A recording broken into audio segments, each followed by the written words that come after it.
은혜 받은 마음 갖고 요절 한번 외우도록 하겠습니다. 이번 주는 데살로니가전서 2장 8절이죠. 2장 8절.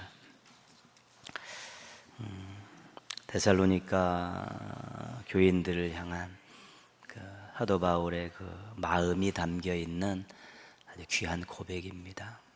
우리가 이같이 너희를 사모하여, 시작, 우리가 이같이 너희를 사모하여 하나님의 복음뿐 아니라 우리의 목숨까지도 너희에게 주기를 기뻐함은 너희가 우리의 사랑한 바 됨이라. 데살로니가 전서 2장 8절 말씀. 그렇죠. 맨. 데살로니가 교회는 바울이 2차 전도 여행 때 개척한 교회죠. 어려운 가운데 복음을 전해서 세웠던 그런 교회입니다. 늘 또 쫓기듯이 도망 나온 또 전력이 있기 때문에 늘 관심이 있고 또 이렇게 걱정이 많았던 교회인데, 나중에 소식을 들어보니까 나름대로 이렇게 잘 교회가 서가고 있었습니다. 또 여러 가지 본받을 만한 부분도 있었고요. 그러면서 사도 바울이 이제 그 데살로니가 교인들에게 고백하는 내용이죠. 고백하는 내용인데, 하나님의 복음뿐 아니라 우리의 목숨까지도 너희에게 주기를 기뻐함은, 그렇죠. 그러니까 그들에게 복음을 전했죠. 그런데 그 복음을 전하면서 이제 교회를 만들고 그들을 또 이렇게 훈련시키면서 목숨까지, 그러니까 목숨까지 줄 정도로 그렇게 열심히 했다는 것입니다. 그러니까 복음을 전하고 목숨을 바치면서까지 그 교회를 세우려고 노력했었는데 기뻤다는 것입니다. 기뻤다는 것이죠. 당시에 우리가 이제 사도행전을 쭉 읽어보면 복음을 전하는 게 얼마나 힘든 일인가 다 알고 있습니다. 목숨을 걸고 할 정도죠. 왜냐하면 유대인들이 핍박하고 또 로마라는 또 나라가 또 핍박을 하고요. 그렇기 때문에 굉장히 종교적으로는 또 정치적으로는 유대인과 로마들 사이에서 엄청나게 핍박을 받는 상황에서 이 복음을 전하는 것이죠. 그리고 한 영혼을 복음을 전해서 세우고 또 교회를 만들고 그들을 양육하는 일들은 엄청나게 많은 수고와 희생을 요구하는 것입니다. 복음 전하는 것부터 시작해서 한 사람을 세례를 주고 또 모여서 교회를 만드는 이 일이 얼마나 많은 수고와 희생이 있는지를 모릅니다. 그러면서도 사도 바울은 기뻤다는 것입니다. 그 복음을 전하고 그 수고하고 희생하는 것이 기뻤다는 것이죠. 데살로니가 전서에 나와 있는 그 고백을 보면 이런 고백들이 있습니다. 정말 진실된 마음으로 복음을 전했다. 사람을 기쁘게 하지 않고 하나님을 기쁘시게 하려고 복음을 전했다. 개인적인 이익을 챙기려고 복음을 전하지 않았다. 너희들에게 조금도 민폐를 끼치지 않으려고 일하면서 우리 먹을 것 스스로 해결하면서 그렇게 복음을 전했다. 너희들에게 혹시 또 책 잡힐 일이 있고 시험 들 일이 있을까 봐 거룩하고 흠이 없는 모습으로 살려고 노력하면서 복음을 전했다. 그것이 데살로니가 교인들에게 이야기하는 내용입니다. 그러니까 스스로 생계를 책임지며 복음을 전하고 그들에게 단돈 한 푼이라도 받아서 나중에 오해받는 일 없도록 그거 완전히 다 차단하고요.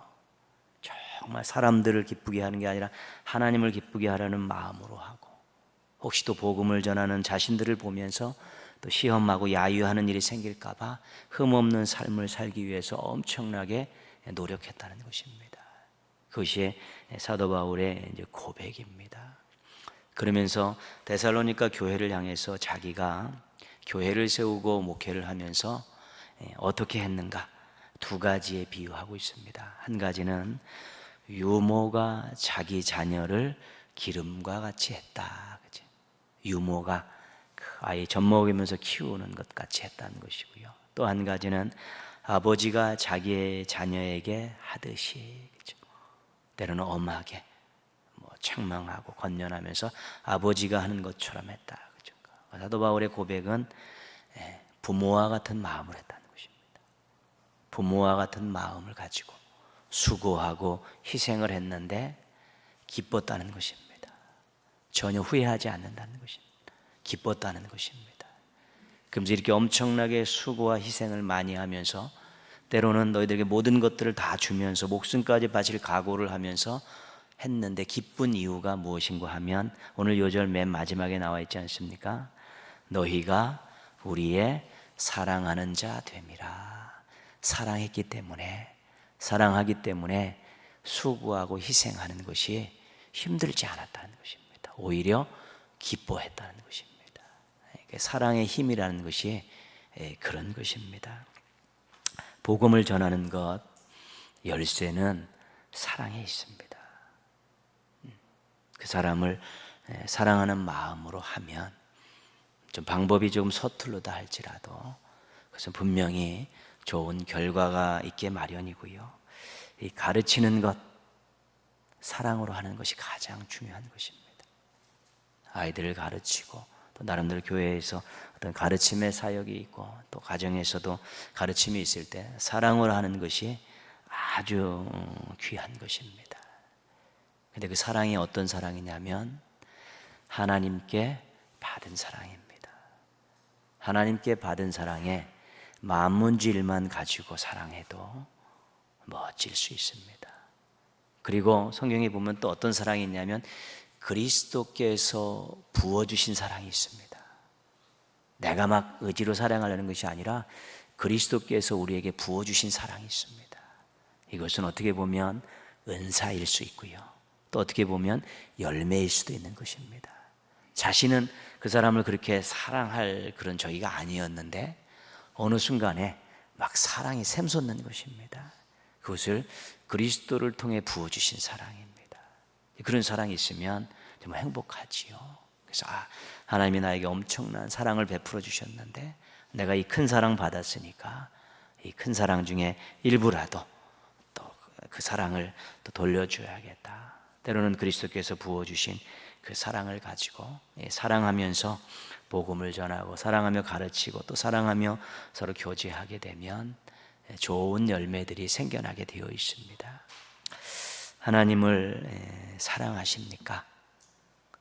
진심으로 사랑하신다면 하나님 기뻐하시는 일에 순종하기가 쉽습니다. 하나님 정말 사랑하는데 하나님께서 이것을 요구하신다 그러면 순종하기가 쉬운 것입니다. 여러분 교회를 사랑하십니까? 교회를 진심으로 사랑한다면 내가 교회의 지체로서 내 자리는 내가 잘 지킬 수 있습니다. 또 성도들을 또 사랑하십니까? 진심으로 사랑한다면 섬기게 되는 것이고요. 또 진심으로 사랑한다면 함께 어우러져서 또 주님의 영광을 위해서 살아가는 일들이 생겨나는 것이죠. 왜냐하면 사랑하기 때문에 수고하고 희생하는 것이 기뻤다는 그런 사도 바울의 고백이 우리들에게도 적용되기 때문에 그렇죠. 우리가 교회를 진짜 사랑하고 하나님을 사랑하고 또 성도들을 사랑하고 또 이웃들을 사랑하는 마음이 진짜라면 그들을 위해서 수고하고 희생하는 것이 기쁨이 될 수 있다는 것입니다. 그 상태가 충만함이라는 것입니다. 그런 상황이 충만함이고 만족함이고 그런 것입니다. 그때는 어떤 외적인 조건들을 갖다 붙여도 전혀 아랑곳하지 않습니다. 내가 정말 수고와 희생이 기쁨이 되는 그 순간에 뭐 옆에서 여러 가지 많은 너 왜 이렇게 손해보고 사냐 뭐 그렇게 돼도 되냐 여러 가지 아무리 인간적이고 세상적인 조건들을 갖다 붙여도요 전혀 귀에 들어오지 않습니다. 왜냐하면 행복하기 때문에 그렇습니다. 만족하기 때문에 그렇습니다. 수고와 희생을 하면서도 행복하고 만족할 수 있는 것 그것이 충만함이고 또 앞으로 우리 신앙인들이 계속 많이 경험하며 살아가야 될 아주 귀한 신앙의 상태이기도 한 것이죠. 예수님이 십자가에 달려 죽으시지 않았습니까? 얼마나 고통 중에 돌아가셨습니까? 근데 히브리서에서는 이렇게 고백하죠. 십자가에 달려 죽으시면서도 앞에 있는 것을 바라보면서 기뻐하실 수 있었던 것은, 그렇죠? 그러니까 십자가에서 고통을 당해 돌아가시면서도 예수님에게는 기쁨이 있었다는 것이죠. 앞에 있는 기쁨이 뭐겠습니까? 죄인들이 당신의 십자가 피로 구원받는 것을 생각하니까 그 희생이, 그 고통이, 그 고난이 그렇게 크게 다가오지 않았다는 것입니다. 그래서 기뻐했다. 히브리서는 그렇게 말씀하고 있는 것이죠. 그래서 우리가 이빨을 꽉 깨물고 수고해야겠다, 희생해야겠다 그래도 잘 안 되죠. 그러나 정말로 주의 사랑을 기억하면서 또 주님께서, 그리스도께서 우리에게 사랑을 부어달라고 기도하는 가운데 그 사랑의 힘에 의해서 사도 바울이 부모의 심령으로 데살로니가 교회를 섬겼듯이 우리가 우리 자녀들을 향해서 바라볼 때는 정말 수고하고 희생하는 것이 아깝지 않고 오히려 즐겁게 생각하듯이 우리가 또 하나님의 일에 대해서도 또 우리의 만남을 갖는 성도들과 이웃들에 대해서도 우리가 정말로 사랑하는 마음만 가질 수 있으면 수고하고 희생에 기쁨이 따를 수 있고 절대 후회하지 않는 삶을 살아갈 수 있게 되는 것입니다. 받은 사랑 기억하십시오. 그리고 그리스도를 통해서 우리에게 부어주시는 사랑을 좀 부어달라고 기도하십시오. 그래서 그 충만한 사랑 가지고 수고와 희생이 기쁨이 되는 성숙하고 행복한 멋진 삶을 살아가는 성도들 되기를 주님의 이름으로 축복합니다. 전도서는 그 인생에 대한 이야기를 하기 때문에 계속 반복되어지는 주제들이 나옵니다. 반복되어지는 것이 있을 때마다 우리 한 번 더 생각해 본다, 그런 마음 가지고 보시면 되겠습니다. 누구에게나 인생은 있습니다. 그러나 한 번뿐입니다. 누구에게나 있는데 한 번뿐이라는 것이 인생의 신비입니다. 몇 번 있으면 한 번의 시행착오를 겪고 그 다음 인생은 잘 살 수 있을 것 같은데 한 번뿐이 없기 때문에 어떻게 보면 계속 시행착오만 하다가 그렇게 끝나는 인생이 될 수도 있는 것이지요. 그래서 누구에게나 있기 때문에, 누구에게나 주어진 인생이기 때문에 잘 살아야 되고요. 한 번뿐이기 때문에 될 수 있으면 시행착오를 줄여가는 것이 굉장히 좋은 것이죠. 오늘 말씀에서는 인생에 대해서 당연한 것이지만 신앙인들로서 꼭 알고 꼭 가지고 있어야 될 세 가지를 우리에게 가르쳐주고 있습니다. 첫 번째는요, 1절 말씀에 나와 있죠. 이 모든 것을 내가 마음에 두고 이 모든 것을 살펴본 즉 의인들이나 지혜자들이나 그들의 행위나 모두 다, 조금 읽어보겠습니다. 하나님의 손안에 있으니. 그죠? 첫 번째, 인생이 하나님의 손안에 있다는 것, 성경의 가르침이고 우리의 신앙의 중요한 고백입니다. 한명회라는 그 조선시대 사람은 이 나라가 내 손 안에 있소이다 이렇게 외치면서 그 책략가로서 명성을 떨치기도 했었죠. 근데 세상 만사가 다 하나님의 손 안에 있다는 것입니다. 그게 성경의 가르침이죠. 내 인생이 나의 것이 아니라 내 인생이 하나님의 것이라는 것, 잊지 말아야 될 중요한 것입니다. 우리가 인생을 이야기할 때 두 가지 권리를 중요하게 생각하는데, 하나는 소유권이고 하나는 결정권입니다. 근데 이 소유권과 결정권이 전부 다 우리에게 유임이 되어 있습니다. 하나님께서. 그래서 이 소유권을 행사할 때는 나보다 더 큰 주인이 계시다는 것 생각하면서 이 소유권을 행사하라는 것이고요. 이 결정권에 대해서는 하나님께서 결정할 때 그 우리의 원주인이신 하나님의 뜻에 맞도록 뜻을 생각하면서 결정하도록 그렇게 유임이 되어 있는 것입니다. 그러니까 소유권은 원래 하나님이 소유인데 우리에게 그 소유권에 대한 많은 부분을 유임해 주셨죠. 그래서 우리가 그 소유권을 잘 활용하는 것을 청지기 신앙이라고 그렇게 이야기하고요. 결정권도 있는데 결정권의 중요한 그 기준은 무엇이냐면 하나님의 말씀이라는 것입니다. 하나님의 뜻에 맞춰 결정하는 것입니다. 때로는 실수할 수도 있죠. 실수 많이 하면서 오지 않았습니까? 그래도 우리가 우리의 인생의 주인이 하나님이시고 우리의 인생이 하나님의 손 안에 있기 때문에 그 소유권과 결정권은 정말 하나님이 가지고 계신 것인데, 하나님이 인생을 살 동안 우리들에게 위임해 주셨기 때문에 어떤 소유권을 가지고 무언가를 행사할 때 나보다 더 큰 주인이 계시구나, 원래 주인이 계시구나, 그런 생각을 가지고 잘 활용하고요, 결정을 할 때는 그 주인의 뜻에 맞추면 어떻게 올바른 결정을 할 수 있을까, 이렇게 잘 결정하는 것이 우리에게 유임이 되어 있다는 사실을 기억하고 사는 것이 굉장히 중요한 것이죠. 하나님의 손이 어떤 손이기에 인생이 하나님의 손 안에 있다고 이야기하는가? 성경에 나와 있는 하나님의 손과 관계된 것 몇 가지 말씀만 한번 찾아보겠습니다. 이사야 41장 10절입니다. 이사야 41장 10절.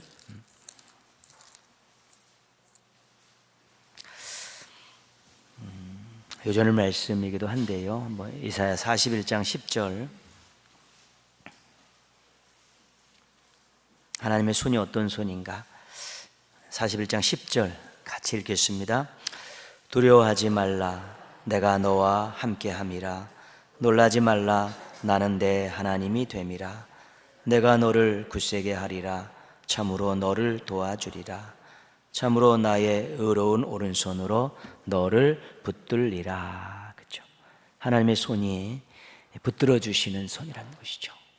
두려움 가운데 있을 때, 어려움 가운데 있을 때 넘어지지 않도록, 자빠지지 않도록, 주저앉지 않도록 붙들어 주시는 손이 하나님의 손이라는 것이죠. 그래서 이 손에 인생을 맡길 때 제대로 설 수 있는 것입니다. 요한복음 10장으로 하겠습니다. 요한복음 10장 28절 29절. 요한복음 10장 28절 29절입니다.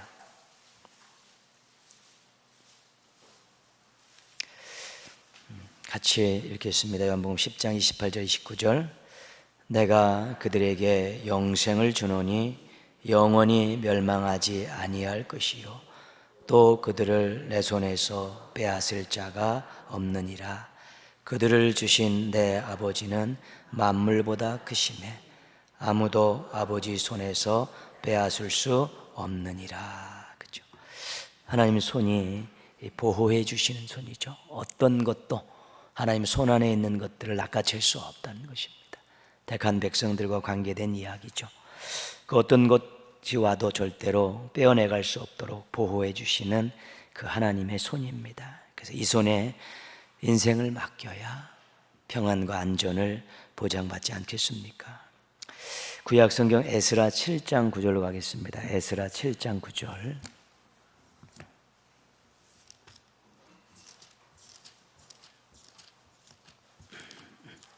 에스라 7장 9절.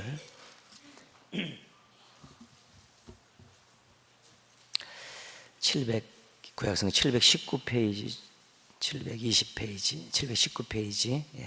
에스라 7장 9절. 구약성경 719쪽 정도 보면 되겠습니다. 7장 9절 말씀 같이 읽겠습니다. 첫째 달 초하루에 바벨론에서 길을 떠났고 하나님의 선한 손에 도우심을 입어 다섯째 달 초하루에 예루살렘에 이르니라. 아멘. 하나님의 손이 도와주시는 손입니다. 도움의 손입니다. 장애물을 제거하시고 가야 할 길을 안내하시는 그런 손이죠. 이 손에 인생을 맡겨야 제대로 갈 수 있지 않겠습니까? 다 같은 표현이죠.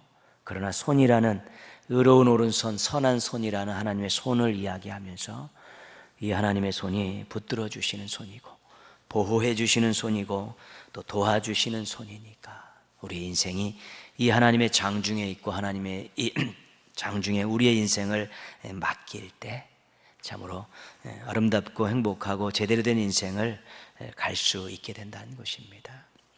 물론 자신의 인생을 자신들이 다 펼쳐가는 것들이 다 위임된 상황입니다.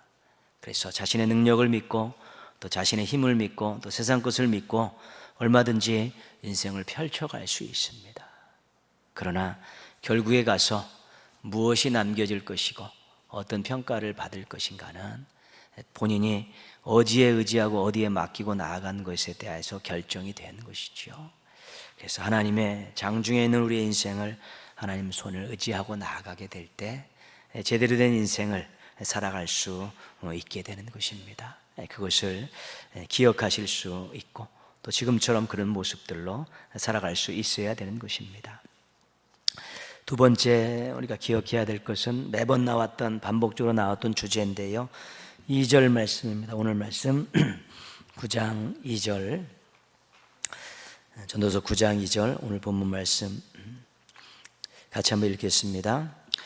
모든 사람에게 임하는 그 모든 것이 일반이라.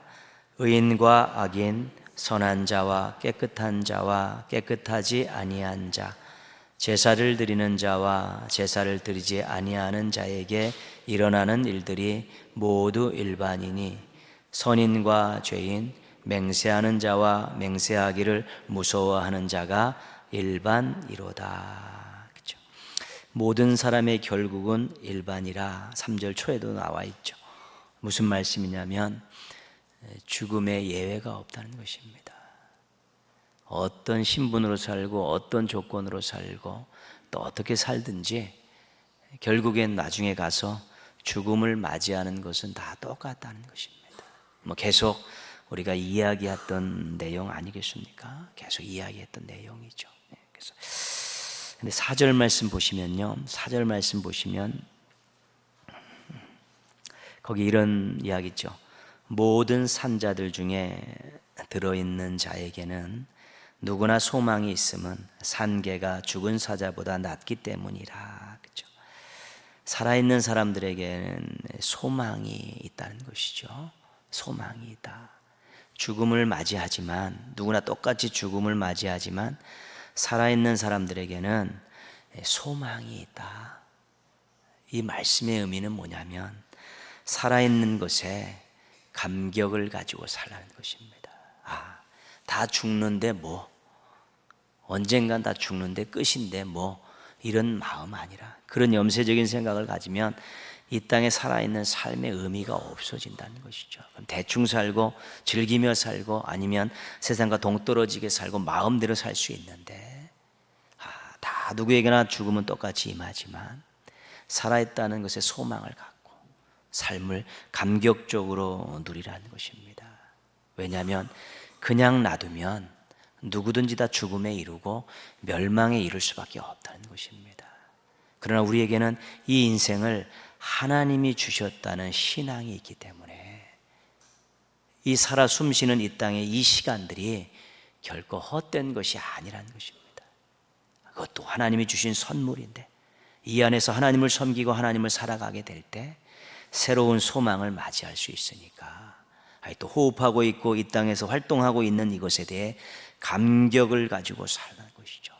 그래서 하나님도 잘 섬기고 하나님의 은혜도 받고 또 하나님이 제시해 주시는 미래에 대한 부분들, 죽음 이후에 대한 부분들도 한번 생각해 보고 살면 훨씬 더 삶이 더 감격적이고 의미 있고 또 그런 삶을 통해서 바라보는 죽음과 엉망으로 살면서 바라보는 죽음과는 다른 것이고요.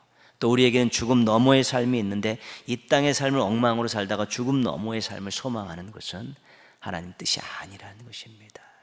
살아있음에 대한 이 감격을 가지고 사는 것이 얼마나 중요한 것인지 모른다는 것입니다.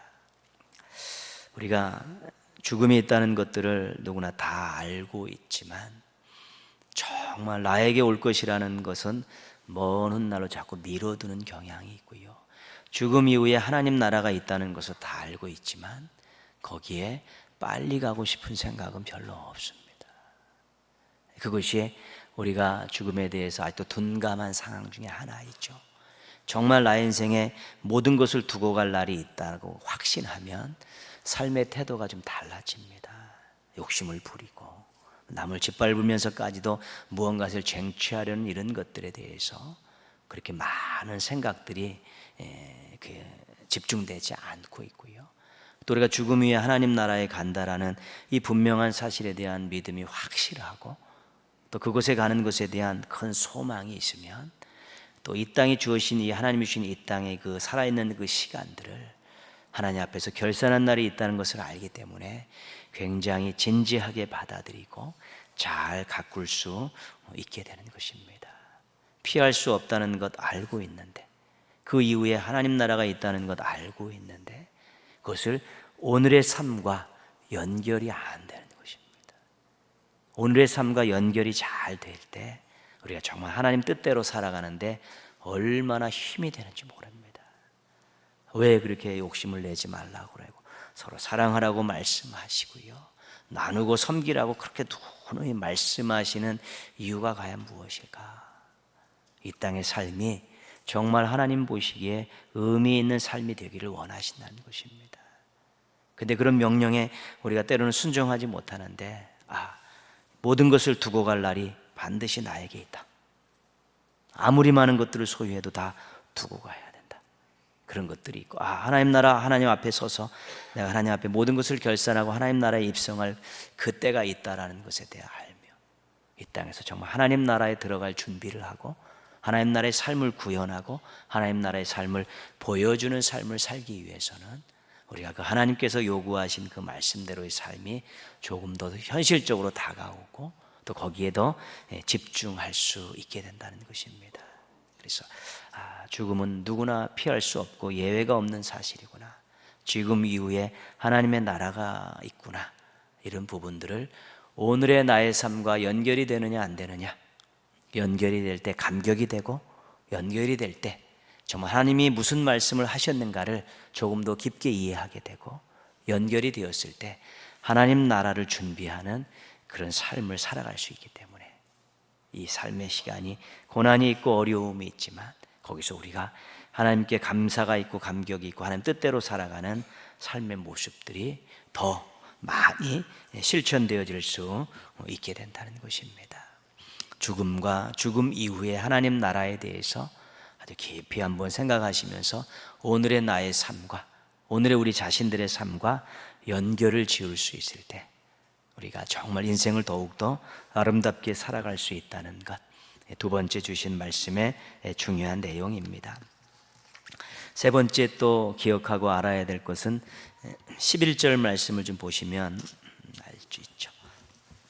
11절 말씀 좀 긴데 같이 한번 읽겠습니다.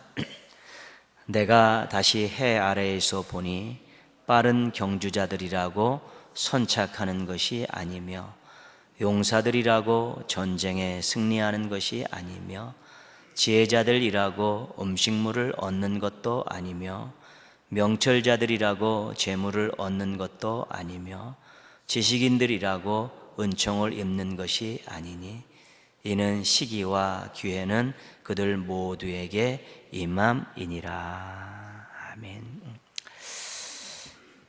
우리가 어떤 정보를 통해 경험을 통해서 무언가를 예측할 수 있습니다. 근데 그 예측하는 것이 100% 맞지 않는다는 것이죠. 물론 확률이 높게 나오는 그런 경우들도 많이 있고 그런 사람들 우리가 지혜가 있다고 그렇게 이야기하고 용하다는 얘기도 하고 그렇죠. 일기예배도 잘 안 맞는데요. 그러니까 인생에 있어서 삶에는 변수가 있다는 것입니다. 능력이 있어도 원하는 것을 얻지 못할 때가 있다는 것입니다. 그러니까 우리가 관여하지 못하는 그런 인생의 영역들이 존재한다는 것입니다. 그 말씀을 오늘 9절 11절 말씀에서는 시기와 기회라는 말이 있죠. 때와 기회가 이게 있는데 이 때와 기회를 하나님께서 관여하시는 것입니다. 그러니까 우리가 기도를 해도 우리 이때 응답됐으면 좋겠는데 하나님 이 기도의 응답의 때가 전혀 예측이 불가능한 것입니다. 어쩔 때는 막 몇십 년 가는 때도 있고 막 답답해서 울고불고 할 때도 있지 않습니까? 그 때가 우리가 원하는 때에 잘 맞춰지지 않을 때가 있고요. 또 주어지는 인생의 기회들도요, 또 그렇게 원하는 때에 잘 되어지지 않는 것이죠. 어떻게 세상에서 잘 되면 우연히 그렇게 되었다고 그렇게 이야기하기도 합니다. 그러나 그 우연이라는 것은 세상 용어고 하나님이 정해주시는 이 기회는 또 하나님께서 주시는 것이죠. 그래서 하나님께서 때와 기회를 가지고 우리들로 하여금 인생에 대해서 변수가 있고 또 자신의 능력이 있어도 할 수 없다는 것들에 대한 것들을 많이 경험시키는 것입니다. 그래서 우리가 어느 정도는 다 예측 가능한 것들은 또 해나가지만 결정적인 중요한 것들에 대해서는 또 우리의 한계를 넘어서는 일들이 있다는 것이죠. 그럼 인정할 수밖에 없습니다.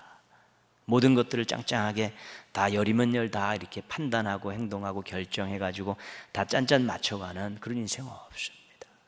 그렇기 때문에 우리에게 두려움이 있는 것이고요. 그렇기 때문에 우리가 또 기도하는 것이고요. 세상 사람들은 거기에 대한 두려움과 호기심이 있기 때문에 또 용하다는 사람들을 찾아가서 묻기도 하고 또 처방을 받기도 하고 그러는 것입니다.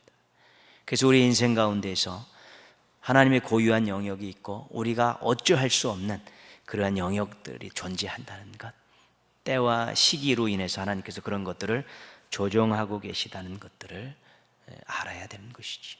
왜 그렇게 하셨을까? 왜 그렇게 하셨을까? 우리는 어떻게 해야 되는가?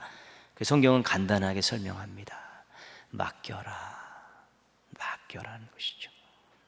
기도하고 주신 건강과 지혜 가지고 열심히 하고 또 하나님께서 그 결과를 맡기라는 것입니다.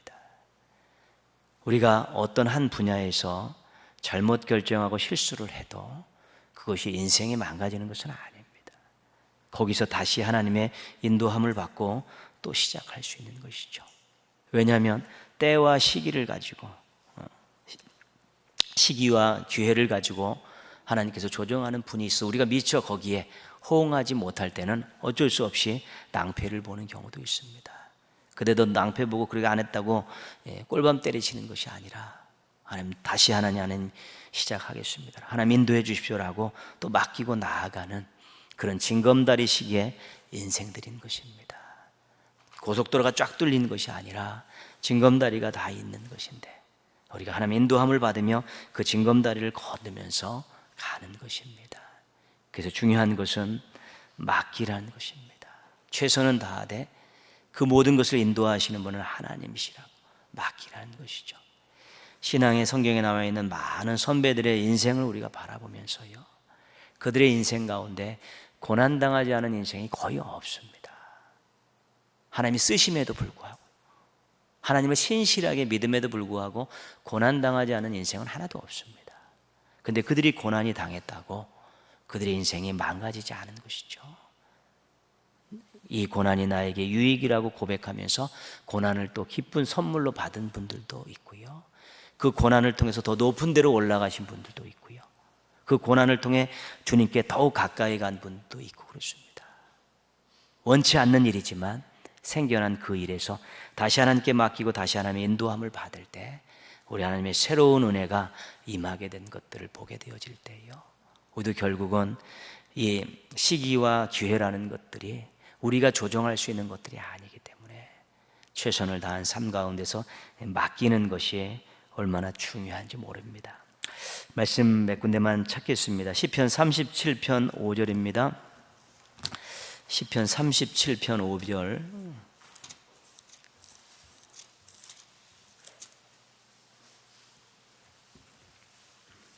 (5절) (6절) 같이 읽겠습니다. 시편 37절 5절 6절입니다. 내 길을 여호와께 맡기라. 그를 의지하면 그가 이루시고 내 의를 빛같이 나타내시며 내 공의를 정오의 빛같이 하시리로다. 그렇죠? 맡길 때 지금은 어둡고 힘들지만 빛과 같은 그러한 미래를 맞이할 수 있다는 소망의 말씀을 주시죠. 잠언 16장 보시게요.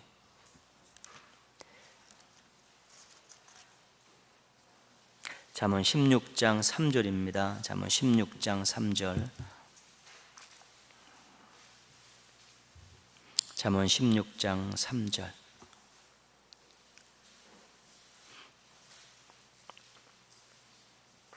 같이 읽겠습니다.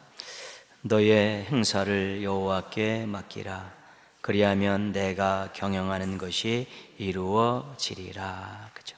하는 일들을 맡기고 하라는 것이죠. 본인이 경영하죠. 근데 이루시는 분은 또 하나님이시라는 그런 말씀이고요.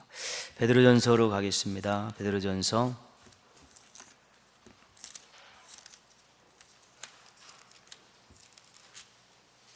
5장 7절, 베드로전서 5장 7절이죠.